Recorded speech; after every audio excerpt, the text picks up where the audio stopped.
জেলার মহাখালী সচেতন ছাত্র সমাজের পক্ষ থেকে তাবলীগ জামাতের বৈষম্য নিরসনে আমরা ছাত্র সমাজকে একত্রিত হব। সংবাদ সম্মেলনের লিখিত বক্তব্য। আসসালামু আলাইকুম ওয়া রাহমাতুল্লাহি ওয়া বারাকাতুহু। সম্মানিত সাংবাদিক বৃন্দ, সচেতন ছাত্র সমাজের উদ্যোগে আয়োজিত আজকের এই সংবাদ সম্মেলনে উপস্থিত থাকার জন্য আপনাদের সবাইকে ধন্যবাদ জানাচ্ছি। আমরা এখানে একটি গুরুত্বপূর্ণ বিষয় আলোচনা করতে একত্রিত হয়েছি। তাবলীগ জামাত যা মুসলিম উম্মাহের ঐক্যের প্রতীক এবং সারা বিশ্বে ইসলামের দাওয়া কার্যক্রমের অন্যতম মাধ্যম। আমরা লক্ষ্য করছি যে সাম্প্রতিক বছরগুলোতে তাবলীগ জামাতের অভ্যন্তরীণ বিভেদ সংঘর্ষ রূপ নিয়েছে, যার ফলশ্রুতিতে প্রাণহানির মতো দুঃখজনক ঘটনা ঘটেছে, যা দেশের সার্বিক স্থিতিশীলতা ও শান্তি শৃঙ্খলার জন্য হুমকি স্বরূপ। এই পরিস্থিতিতে শুধু তাবলীগ জামাতেরই ক্ষতি করছে না, বরং বৃহত্তর মুসলিম সমাজের ঐক্য ও সৌহার্দ্যকেও প্রশ্নবিদ্ধ করছে। আমরা নিবিড়ভাবে পর্যবেক্ষণ করছি যে তাবলীগ জামাতের বিদ্যমান পক্ষদ্বয়ের মতো এক পক্ষ চরম বৈষম্য শিকার হচ্ছে। তাই আজকে আমরা আমাদের মাধ্যমে দেশবাসীকে সেই বৈষম্যের চিত্র তুলে ধরতে চাই এবং সমাধানের সম্মিলিত প্রচেষ্টার আহ্বান জানাই। বৈষম্যের চিত্র এক, প্রধান মুরব্বীদের আগমনে বৈষম্য। সুরে নিজামের প্রধান মুরব্বীরা ভারত ও পাকিস্তান থেকে নির্বিঘ্নে আসতে পারে, অথচ বিশ্ব মার্কাজ নিজামুদ্দিনের অনুসারী মুলতান তাবলীগ জামাতের মাওলানা হযরত সাদ সাহেবের অনুসারীদের সর্বোচ্চ মুরব্বী বিশ্বনবী মাওলানা সাদ সাহেব বারবার বাধার সম্মুখীন হয়েছে এবং এখানেও আসতে পারছেন। দ্বিতীয় নম্বর, কাকরাইল মসজিদ বৈষম্যর ব্যবহার বৈষম্য। কাকরাইল মসজিদ যা তাবলীগ জামাতের প্রধান কেন্দ্রগুলোর একটি, তাবলীগের বিশ্ব মার্কাজ নিজামুদ্দিনের অনুসারী মুলতান তাবলীগ মাওলানা সাদ সাহেবের অনুসারীরা এতদিন যাবৎ 14 দিন তাদের কার্যক্রম পরিচালনা করতে ব্যবহার করতেন। তারপর সুরে নিজাম মাওলানা জুবাইর সাহেবের অনুসারী 28 দিন ব্যবহার করতেন। এভাবে ধারাবাহিকভাবে এক পক্ষ 14 দিন এবং অপর পক্ষ 28 দিন কাকরাইল মসজিদ ব্যবহার করতেন, যা স্পষ্টত বৈষম্য।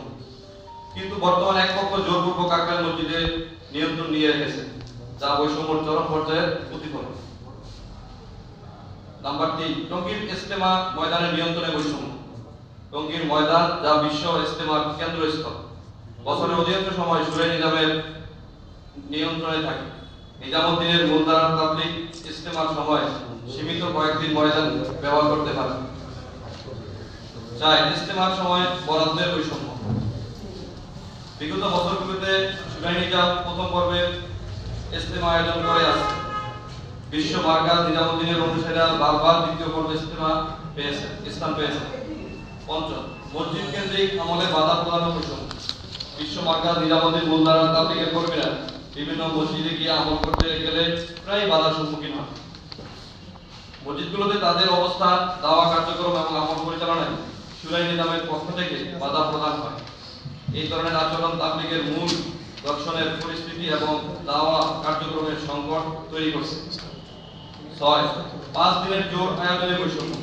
সুরে নিজামের টঙ্গীর ময়দানে 5 দিনের জোর সফলভাবে আয়োজন করেছেন, কিন্তু বিশ্ব মার্কাজ নিজামুদ্দিনের মুলতান তাবলীগের কর্মীরা এই সুযোগ থেকে সম্পূর্ণ বঞ্চিত হয়েছে। অতএব এই বৈষম্য নিরসনে সংশ্লিষ্ট কর্তৃপক্ষের অগ্রণী ভূমিকা পালন করতে হবে। সাম্প্রতিক সময়ে সরকার গুরুত্বপূর্ণ কিছু উদ্যোগ গ্রহণ করেছে, আমরা এই উদ্যোগকে সাধুবাদ জানাই, কিন্তু সম্পূর্ণ বৈষম্য নিরসনে এই উদ্যোগ যথেষ্ট নয়। আমরা চাই এই বৈষম্য বিরোধী সরকার তাবলীগ জামাতের বিবদমান উভয় পক্ষের মধ্যে ইনসাফ ও ন্যায় ভিত্তিক স্থায়ী সমাধান উদ্যোগ হবে। তাই আমরা সচেতন ছাত্র সমাজের পক্ষ থেকে ইনসাফ ও সমাধানের লক্ষ্যে নিম্নলিখিত 3টি প্রস্তাব পেশ করছি। নাম্বার 1, উভয় পক্ষই যেন তাদের সর্বোচ্চ মুরব্বীদের নিয়ে যার যার কার্যক্রম, জোর, ইজতেমা ও অন্যান্য আমল পরিচালনা করতে পারে তা নিশ্চিত করা। নাম্বার 2, উভয় পক্ষের জন্যই কাকরাইল মসজিদ, টঙ্গীর ময়দান এবং দেশের প্রতিটি মসজিদ করা। নাম্বার 3, দেশের সাম্প্রদায়িক সম্প্রীতি ও শান্তি শৃঙ্খলা বজায় রাখার স্বার্থে উভয় পক্ষকে একে অপরের বিরুদ্ধে কোনো ধরনের উস্কানিমূলক বক্তব্য এবং কার্যক্রম থেকে বিরত রাখা এবং 2018 থেকে 24 সাল পর্যন্ত ঘটে যাওয়া সমস্ত অনাকাঙ্ক্ষিত হত্যাকাণ্ডের বিচার বিভাগ নিরপেক্ষ তদন্ত করে দৃষ্টান্তমূলক শাস্তির ব্যবস্থা করা। অতি শীঘ্রই উপরোক্ত প্রস্তাবের আলোকে দৃশ্যমান কোনো পদক্ষেপ গৃহীত না হলে বিগত 28 ডিসেম্বর স্থগিত প্রধান উপদেষ্টার বাসভবনের সামনে অবস্থান কর্মসূচি দেশের সচেতন ছাত্র সমাজ এবং সচেতন নাগরিকদেরকে নিয়ে আরো জোরালোভাবে পালন করতে বাধ্য হব। সচেতন ছাত্র সমাজের পক্ষ থেকে উপস্থিত সকলকে আন্তরিক ধন্যবাদ এবং মোবারকবাদ।